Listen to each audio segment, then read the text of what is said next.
మేరుపై మెరిసే ప్రియమైన బాబా, కనుపాపలలో నిలిచేవు బాబా, ఖుషి ఖుషిగా ఇదే పాడుతూ ఓ బాబా చేయించేది నీవే, చేసేది మేము నిమిత్తమై. హో మేరుపై మెరిసే ప్రియమైన బాబా, కనుపాపలలో నిలిచేవు బాబా, ఖుషి ఖుషిగా ఇదే పాడుతూ ఓ బాబా చేయించేది నీవే, చేసేది మేము నిమిత్తమై, చేసేది మేము నిమిత్తమై. హో మేరుపై మెరిసే ప్రియమైన బాబా,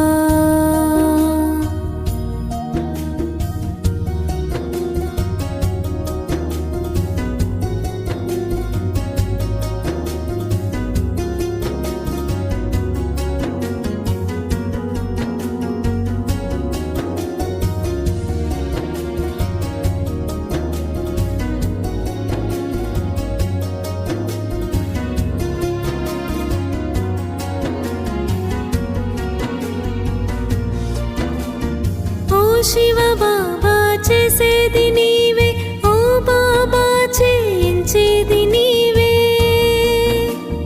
నిమిత్తమే మము చేసేము బాబా, చిటికెడంత సహయోగము మాది. గోవర్ధనగిరి పైకెత్తుతూ రక్షించేవు ప్రాణనాథా,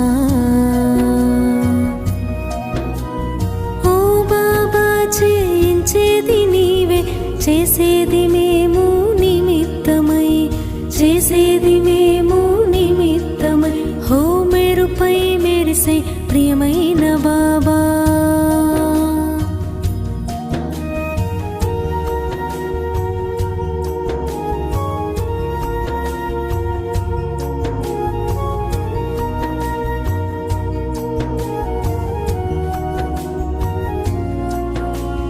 బాబా నీవే నా తండ్రివై, నీ పాలనతో ప్రసన్నమై, జగానికే అధిపతి నీవై, నీ ప్రియమైన వారసులమై, నీ అడుగులలో నడిచేము బాబా, సత్యంగా నీ సేవ చేసే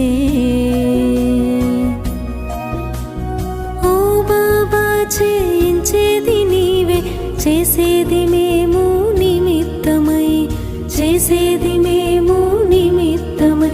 హో మేరుపై మెరిసే ప్రియమైన బాబా,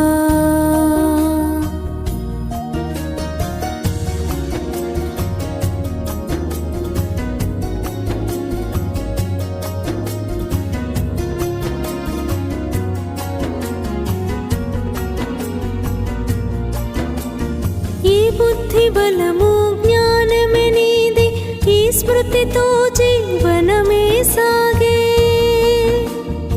ఈ జగమంతా మీదే బాబా, ఇక ఎలా ఈ అహంకారము.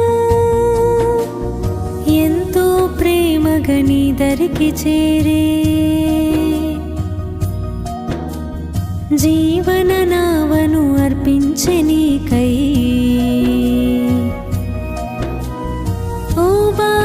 చేయించేది నీవే, చేసేది మేము నిమిత్తమై. హో మేరుపై మెరిసే ప్రియమైన బాబా, మేరుపై మెరిసే ప్రియమైన బాబా, కనుపాపలలో నిలిచేవు బాబా, కనుపాపలలో నిలిచేవు బాబా, ఖుషి ఖుషిగా ఇదే పాడుతూ, ఖుషి ఖుషిగా ఇదే పాడుతూ ఓ బాబా చేయించేది నీవే, చేసేది మేము నిమిత్తమై, చేసేది మేము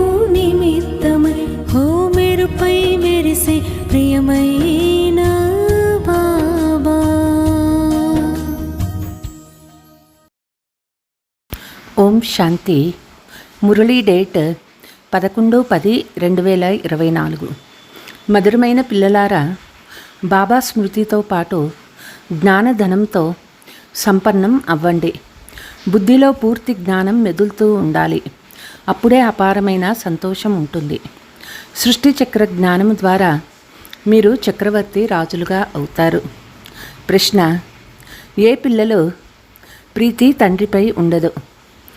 జవాబు: ఎవరైతే ఈ నరకంలో ఉండే వికారులను ప్రేమిస్తారో అలాంటి మనుషులకు తండ్రిపై ప్రేమ ఉండదు. పిల్లలైన మీరు తండ్రిని గుర్తించారు కనుక మీకు తండ్రిపై ప్రీతి ఉన్నది. ప్రశ్న: సత్యయుగంలోకి వచ్చేందుకు ఎవరికి అనుమతి ఉండదు. తండ్రి కూడా సత్యయుగానికి రారు కనుక అక్కడికి మృత్యువు కూడా రాలేదు. ఎలాగైతే రావణునికి సత్యయుగంలో వచ్చేందుకు అనుమతి లేదో అలా పిల్లలారా నాకు కూడా సత్యయుగంలో వచ్చేందుకు అనుమతి లేదు అని బాబా అంటారు. బాబా మనల్ని సుఖధామానికి యోగ్యులుగా తయారు చేసి ఇంటికి వెళ్ళిపోతారు. వారికి కూడా హద్దు ఉన్నది. ఓం శాంతి. ఆత్మీక తండ్రి ఆత్మీయ పిల్లలకు అర్థం చేయిస్తూ ఉన్నారు. ఆత్మీక పిల్లలు స్మృతి యాత్రలో కూర్చొని ఉన్నారా? ఆత్మలమైన మేము స్మృతి యాత్రలో ఉన్నామని ఆంతరికంలో జ్ఞానం ఉంది కదా. యాత్ర అను అక్షరం తప్పకుండా మనసులో రావాలి. వారు హరిద్వారము అమర్నాథ్లకు వెళ్ళే యాత్ర చేస్తారు. యాత్ర పూర్తి చేసుకొని తిరిగి వస్తారు. మనం శాంతిధామానికి వెళ్ళాలని పిల్లల మీ బుద్ధిలో ఉన్నది. తండ్రి వచ్చి మన చేతిని పట్టుకున్నారు. చేతిని పట్టుకొని ఒడ్డుకు తీసుకువెళ్తారు కదా. విషయసాగరంలో పడి ఉన్నాం కదా కనుక మా చెయ్యి పట్టుకోండి బాబా అని అంటారు. మీరు బాబాని స్మృతి చెయ్యండి, ఇంటిని స్మృతి చెయ్యండి. ఇంటికి వెళ్తున్నామని మీ మనసులో ఉండాలి. నోటితో చెప్పే అవసరమే లేదు. మనల్ని తీసుకువెళ్లేందుకు బాబా వచ్చారని ఆంతరికంలో స్మృతి ఉండాలి. స్మృతి యాత్రలో తప్పకుండా ఉండాలి. స్మృతి యాత్ర ద్వారానే మీ పాపాలు సమాప్తమవుతాయి. అప్పుడే మళ్ళీ ఆ గమ్యానికి చేరగలరు. చిన్నపిల్లలను ఎలా చదివిస్తారో అలా ఎంత స్పష్టంగా తండ్రి అర్థం చేయిస్తూ ఉన్నారు. మేము బాబాని స్మృతి చేస్తూ వెళ్తామని సదా బుద్ధిలో ఉండాలి. పావనంగా చేసి పావన ప్రపంచానికి తీసుకెళ్లడమే తండ్రి కర్తవ్యం. పిల్లలను తీసుకువెళ్తారు. యాత్ర చేయవలసింది ఆత్మయే. ఆత్మలమైన మనము బాబాను స్మృతి చేసి ఇంటికి వెళ్ళాలి. ఇంటికి చేరినట్లయితే తండ్రి కర్తవ్యం పూర్తి అవుతుంది. పతితుల నుండి పావనంగా చేసి ఇంటికి తీసుకెళ్లేందుకు తండ్రి వస్తారు. ఈ చదువు ఇక్కడే చదువుతారు. నడవండి, తిరగండి, ఏ పనైనా చేయండి, కానీ బుద్ధిలో ఈ స్మృతి ఉండాలి. యోగం అనే శబ్దం ద్వారా యాత్ర అని సిద్ధం కాదు. యోగము సన్యాసులది. అవన్నీ మనుష్యుల మతాలు. అర్ధకల్పం మీరు మనుషుల మతాన్ని అనుసరించినారు. అర్ధకల్పం దైవీ మతాన్ని అనుసరించారు. ఇప్పుడు మీకు ఈశ్వరీయ మతం లభిస్తుంది. యోగమును శబ్దము అనకండి, స్మృతి యాత్ర అని చెప్పండి. ఆత్మ ఇక్కడ యాత్ర చేయాలి. అది శరీరం ద్వారా చేసే దైహిక యాత్ర శరీరం ద్వారా చేస్తారు. ఇందులో శరీరానికి పని ఉండదు. అది మన మధురమైన ఇల్లు అని ఆత్మలమైన మనకు తండ్రి శిక్షణ ఇస్తున్నారని, దాని ద్వారా పావనంగా అవుతామని ఆత్మలైన మనకి తెలుసు. స్మృతి యాత్ర చేస్తూ చేస్తూ తమో ప్రధానం నుండి సతో ప్రధానంగా అవ్వాలి. ఇది యాత్ర. మనం ఇంటికి బాబా వద్దకే వెళ్ళాలని తండ్రి స్మృతిలో కూర్చుంటాము. పావనంగా చేసేందుకు తండ్రి వస్తారు కనుక పావన ప్రపంచానికి తప్పకుండా వెళ్ళాలి. తండ్రి పావనంగా చేస్తారు. తర్వాత నెంబర్ వారు పురుషార్థానుసారం మీరు పావన ప్రపంచానికి వెళ్తారు. ఈ జ్ఞానము బుద్ధిలో ఉండాలి. మనం స్మృతి యాత్రలో ఉన్నాము. ఈ మృత్యులోకానికి తిరిగి రాము. మనల్ని ఇంటి వరకు చేర్చటం బాబా పని. బాబా మార్గాన్ని తెలుపుతారు. ఇప్పుడు మీరు మృత్యులోకంలో ఉన్నారు. తర్వాత అమరలోకము, కొత్త ప్రపంచంలో ఉంటారు. తండ్రి యోగ్యులుగా చేసే వదులుతారు. సుఖధామానికి బాబా తీసుకువెళ్ళరు. ఇంటి వరకు చేర్చడమే వారి లిమిట్. ఈ పూర్తి జ్ఞానము బుద్ధిలో ఉండాలి. కేవలం తండ్రిని స్మృతి చేయడం కాదు, దానితో పాటు జ్ఞానం కూడా ఉండాలి. జ్ఞానము ద్వారా మీరు ధనము సంపాదిస్తారు కదా. ఈ సృష్టి చక్ర జ్ఞానము ద్వారా మీరు చక్రవర్తి రాజులుగా అవుతారు. బుద్ధిలో ఈ జ్ఞానం ఉన్నది. ఇందులో తిరుగుతూ వచ్చాము, మళ్ళీ ఇంటికి వెళ్తాము. తర్వాత మళ్ళీ చక్రము ప్రారంభమవుతుంది. ఈ పూర్తి జ్ఞానం బుద్ధిలో ఉన్నప్పుడే ఖుషి పెరుగుతుంది. తండ్రిని కూడా స్మృతి చేయాలి. శాంతిధామానికి, సుఖధామాన్ని కూడా స్మృతి చేయాలి. 84 జన్మల చక్రాన్ని ఒకవేళ స్మృతి చేయకంటే చక్రవర్తి రాజులుగా ఎలా అవుతారు? కేవలం ఒక్కదానినే స్మృతి చేయడం సన్యాసుల పని. ఎందుకంటే వారికి ఈ విషయాలు తెలియవు. బ్రహ్మతత్వాన్నే స్మృతి చేస్తారు. తండ్రి చాలా బాగా పిల్లలకు అర్థం చేయిస్తారు. స్మృతి చేస్తూనే మీ పాపాలు సమాప్తం అవ్వాలి. మొదట ఇంటికి వెళ్ళాలి. ఇది ఆత్మీక యాత్ర. నలువైపులా తిరిగినా మీ నుండి దూరంగా ఉండిపోయామని గాయనమున్నది. బాబా నుండి దూరంగానే ఉండిపోయాము. ఏ తండ్రి నుండి బేహద్దు ఆస్తి లభిస్తుందో వారి గురించి తెలుసుకునే లేదు. ఎంతగా తిరిగామో. కొందరు ప్రతి సంవత్సరము యాత్ర చేస్తారు. ధనం ఎక్కువ ఉన్నందున యాత్రలు చేయాలనే ఆసక్తి ఉంటుంది. కానీ ఇది పిల్లలైన మీరు చేసే స్మృతి యాత్ర. మీ కొరకు కొత్త ప్రపంచం తయారవుతుంది. ఆ నూతన ప్రపంచానికే మళ్ళీ మీరు వస్తారు. దానినే అమరలోకమని అంటారు. తీసుకెళ్లేందుకు అక్కడ మృత్యువే ఉండదు. కొత్త ప్రపంచంలోకి వచ్చేందుకు మృత్యువుకి అనుమతి లేదు. ఇది రావణుని పాత ప్రపంచం కదా. మీరు ఇక్కడికే పిలుస్తారు. నేను పాత ప్రపంచంలో, పాత శరీరంలోనే వస్తాను. నాకు కూడా నూతన ప్రపంచంలోకి వచ్చేందుకు అనుమతి లేదు. నేను పతితుల్ని పావనంగా చేసేందుకు వస్తాను. మీరు పావనంగా అయ్యి ఇతరులను కూడా పావనంగా చేస్తారు. సన్యాసులు పారిపోతారు. ఒక్కసారిగా అదృశ్యమైపోతారు. ఎక్కడికి వెళ్ళాలో కూడా తెలియదు. ఎందుకంటే వారు దుస్తులను మార్చుకుంటారు. పాత్రధారులు రూపాన్ని పరివర్తన చేసుకుంటారు. ఒకసారి పురుషుని నుండి స్త్రీగా, మరొకసారి స్త్రీ నుండి పురుషునిగా అవుతారు. అలా మీరు కూడా రూపాన్ని మార్చుకుంటారు. సత్యయుగంలో ఇలాంటి విషయాలు ఉండవు. తండ్రి చెప్తారు, నేను వచ్చేదే నూతన ప్రపంచాన్ని తయారు చేసేందుకు. అర్ధకల్పము పిల్లలైన మీరు రాజ్యపాలన చేస్తారు. తర్వాత డ్రామా ప్లాన్ అనుసారం ద్వాపర యుగం ప్రారంభం అవుతుంది.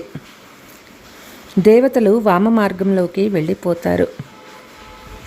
వారి అసభ్య చిత్రాలు కూడా జగన్నాథపురిలో ఉన్నాయి. జగన్నాథుని మందిరం ఉంది. స్వయం విశ్వాధికారులుగా ఉండేవారే వాస్తవానికి వారి రాజధాని ఉండేది. స్వయం వారే మందిరాలలోకి వెళ్ళి బందీ అయినారు. వారిని నల్లగా చూపించారు.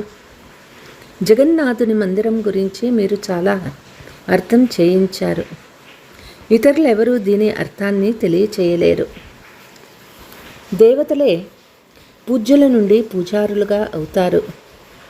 వారు మీరే పూజ్యులు, మీరే పూజారులు అన్నీ మీరే అని భగవంతుని గురించి చెప్తారు. మీరే సుఖాన్ని ఇస్తారు, మీరే దుఃఖాన్ని ఇస్తారు అని కూడా అంటారు. బాబా ఎవ్వరికీ దుఃఖాన్ని ఇవ్వరు. ఇది అర్థం చేసుకోవలసిన విషయం. బిడ్డ జన్మించినట్లయితే సంతోషం కలుగుతుంది, మరణించినట్లయితే ఏడవడం ప్రారంభమవుతుంది. భగవంతుడు దుఃఖం ఇస్తారని చెప్తారా? అరే, ఈ అల్పకాల సుఖ దుఃఖాలు మీకు రావణ రాజ్యంలోనే లభిస్తాయి. నా రాజ్యంలో దుఃఖమనే మాట ఉండదు. సత్యయుగాన్ని అమరలోకమని అంటారు. దీని పేరే మృత్యులోకము. ఇక్కడ అకాల మృత్యువులు ఉంటాయి. అక్కడ చాలా ఖుషీని అనుభవిస్తారు. ఆయువు కూడా ఎక్కువ ఉంటుంది. ఎక్కువలో ఎక్కువ 150 సంవత్సరాల ఆయుష్ ఉంటుంది. ఇక్కడ కూడా అప్పుడప్పుడు కొందరికి ఉంటుంది, కానీ ఇక్కడ స్వర్గమే లేదు కదా. కొందరి శరీరాన్ని చాలా కాపాడుకుంటారు కనుక ఆయువు ఎక్కువగా ఉంటుంది. సంతానం కూడా చాలామంది ఉంటారు. పరివారం పెరుగుతూ ఉంటుంది, తర్వాత వృద్ధి చెందుతుంది. ఉదాహరణకి వృక్షం నుండి కొమ్మరెమ్మలు వెలువడతాయి. 50 మరియు దాని నుండి మరి ఇంకొక 50 వెలువడుతూ ఉంటాయి. ఎంత వృద్ధి చెందుతుంది. ఇక్కడ కూడా అలానే. కనుక దీనికి మర్రి చెట్టుని ఉదాహరణగా చూపిస్తారు. పూర్తి వృక్షమంతా ఉంది, కానీ పునాది లేదు. ఇక్కడ కూడా పునాది అయిన ఆది సనాతన దేవీ దేవతా ధర్మం లేదు. దేవతలు ఎప్పుడు ఉండేవారో ఎవరికీ తెలియదు. వారు లక్షల సంవత్సరాలని చెప్తూ ఉంటారు. ఇంతకుముందు మీరెప్పుడూ యోచన చేసేవారు కూడా కాదు. తండ్రి వచ్చి ఈ విషయాలు అర్థం చేయిస్తారు. ఇప్పుడు మీరు తండ్రిని కూడా తెలుసుకున్నారు. అంతేకాక పూర్తి డ్రామా ఆది మధ్యాంతాలు, దాని వ్యవధి మొదలైనవి తెలుసుకున్నారు. కొత్త ప్రపంచం నుండి పాతది, పాతది నుండి కొత్తది ఎలా తయారవుతుందో ఎవరికీ తెలియదు. ఇప్పుడు మీకు స్మృతి యాత్రలో కూర్చుంటారు. ఈ యాత్ర ప్రతి నిత్యము జరగాలి. నడవండి, తిరగండి, కానీ స్మృతి యాత్రలో ఉండండి. ఇది ఆత్మిక యాత్ర. భక్తి మార్గంలో మనం కూడా ఈ యాత్రను చేసేవారమని మీకు తెలుసు. ఎవరైతే పక్కా భక్తులుగా ఉంటారో వారు చాలాసార్లు యాత్ర చేసి ఉంటారు. ఒక్క శివుని భక్తే చేయాలి. అది అవ్యభిచారి భక్తి అని తండ్రి చెప్తారు. తర్వాత దేవతల భక్తి, తర్వాత పంచతత్వాలకి ఉంటుంది. భక్తి చేస్తారు. దేవతల భక్తి అయినా పర్వాలేదు, ఎందుకంటే వారి శరీరం సతో ప్రధానంగా ఉంటుంది. మనుషుల శరీరం తమో ప్రధానమైపోయింది, పతితమైపోయింది. వాళ్ళు పావనమైన వారు. ద్వాపరం నుండి మళ్ళీ అందరూ పతితులైపోయారు, కింద పడుతూ వచ్చారు. మీరు ఇతరులకు అర్థం చేయించేందుకు మెట్ల చిత్రం చాలా బాగుంది. రాక్షసుని కథ కూడా చెప్తారు కదా. ఈ దృష్టాంతాలన్నీ ఈ సమయంలోనివే. ఇవన్నీ మీ గురించి తయారైనవే. భ్రమరము ఉదాహరణ కూడా మీదే. క్రిమి కీటకం లాంటి వారిని మీ సమానం బ్రాహ్మణులుగా చేస్తారు. అన్ని దృష్టాంతాలు ఇక్కడివే. మీరు మొదట దైహిక యాత్ర చేసేవారు. ఇప్పుడు తండ్రి ద్వారా మళ్ళీ ఆత్మీక యాత్ర నేర్చుకుంటున్నారు. ఇది చదువు కదా. భక్తిలో ఏమేం చేస్తూ ఉంటారో చూడండి. అందరి ముందు తల వంచి నమస్కరిస్తూ ఉంటారు. ఒక్కరి కర్తవ్యాలను గురించి కూడా తెలియదు. అందరికంటే ఎక్కువ జన్మలు ఎవరు తీసుకుంటారో అన్నీ లెక్కించవచ్చు కదా. తర్వాత తక్కువ అవుతూ ఉంటాయి. ఈ జ్ఞానము కూడా మీకు ఇప్పుడు లభిస్తుంది. ఒకప్పుడు స్వర్గం ఉండేదని మీకు తెలుసు. భారత్వాసీలు ఎంత రాతి బుద్ధి గలవారైపోయారు. స్వర్గము ఎప్పుడు ఉండేదో వారినే అడగండి. లక్షల సంవత్సరాలని చెప్తారు. మేము విశ్వానికి అధికారులుగా ఎంత సుఖంగా ఉండేవారమని, ఇప్పుడు మళ్ళీ బికారులుగా నుండి రాకుమారులుగా అవ్వాలని ఇప్పుడు మీకు తెలుసు. ప్రపంచం కొత్తది నుండి పాతదిగా అవుతుంది. తండ్రి చెప్తూ ఉన్నారు, శ్రమ పడండి, మాయ క్షణక్షణం మరిపింపచేస్తుందని కూడా తెలుసు. ఈ పాత ప్రపంచం నుండి లంగరు ఎత్తివేయబడింది. మేము వెళ్తున్నామని సదా బుద్ధిలో స్మృతి ఉంచుకోమని తండ్రి అర్థం చేయిస్తారు. నావ ఆ తీరానికి వెళ్ళాలి, మా నావను ఆ తీరానికి చేర్చండనే పాట పాడతారు. అయితే వారికి తీరానికి ఎప్పుడు వెళ్ళాలో తెలియదు. అందుకే స్మృతి యాత్ర ముఖ్యమైనది. తండ్రితో పాటు స్వర్గం కూడా గుర్తు రావాలి. పిల్లలు యువకులైన తర్వాత తండ్రి ఆస్తియే బుద్ధిలో ఉంటుంది. మీరు కూడా పెద్దవారే. ఈ విషయము సరి అయినదని ఆత్మ తక్షణం తెలుసుకుంటుంది. బేహద్దు తండ్రి ఇచ్చే ఆస్తి స్వర్గము. బాబా స్వర్గస్థాపన చేస్తూ ఉన్నారు కనుక తండ్రి శ్రీమతానుసారం నడవాలి. తప్పక పవిత్రులుగా అవ్వాలని తండ్రి చెప్తారు. పవిత్రత కారణంగానే జగడాలు జరుగుతాయి.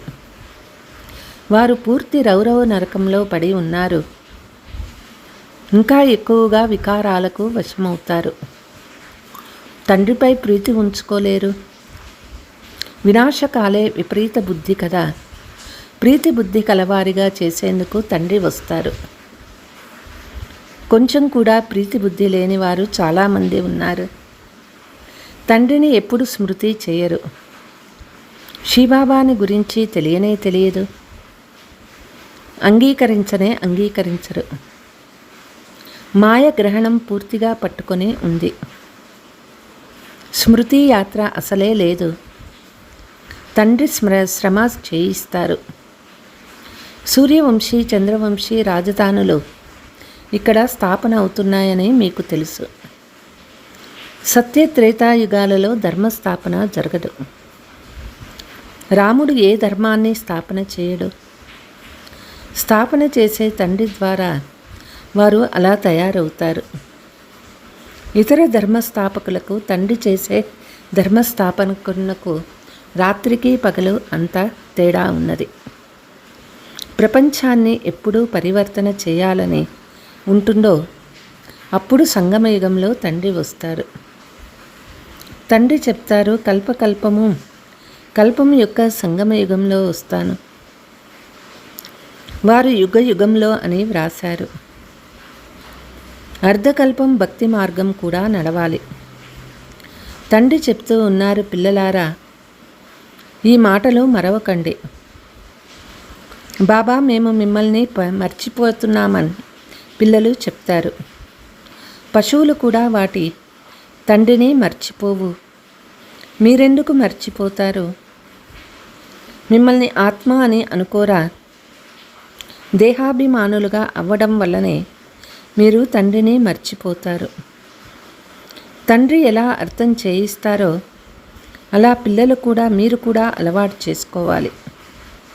గొప్పగా ధైర్యంగా మాట్లాడాలి. పెద్ద పెద్ద వ్యక్తుల వద్ద మీరు తికమక పడరాదు. కుమారయులైన మీరు పెద్ద పెద్ద విద్వాంసులు, పండితుల వద్దకు వెళ్ళినప్పుడు నిర్భయులై అర్థం చేయించాలి.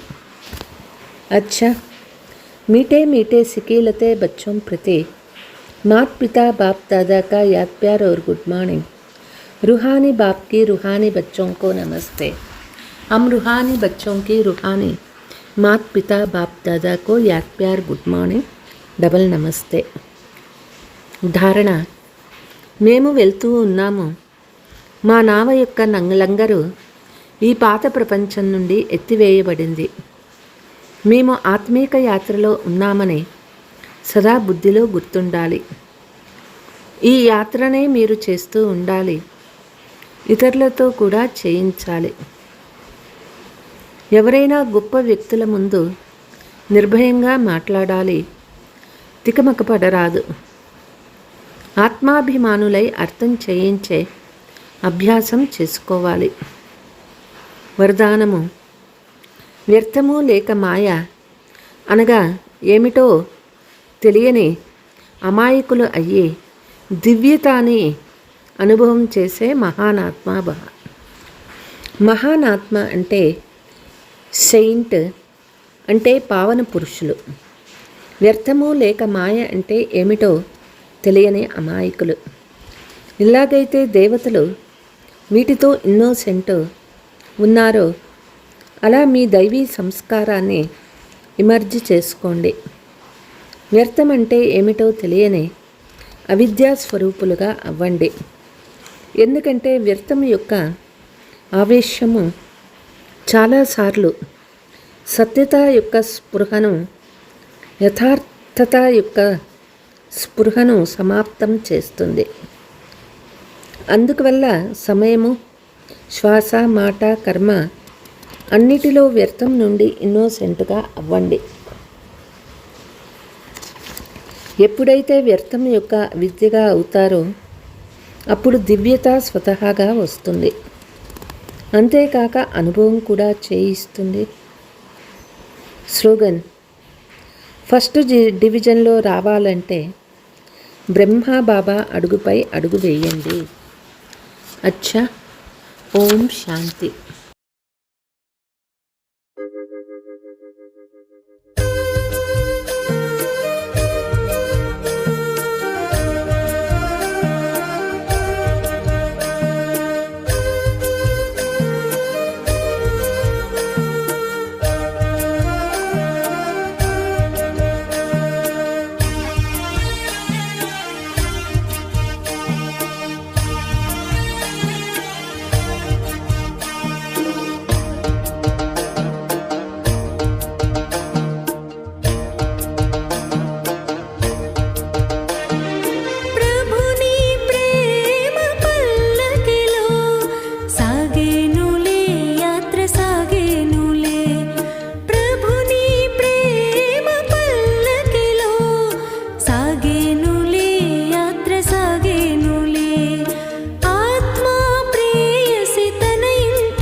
भवबन्धा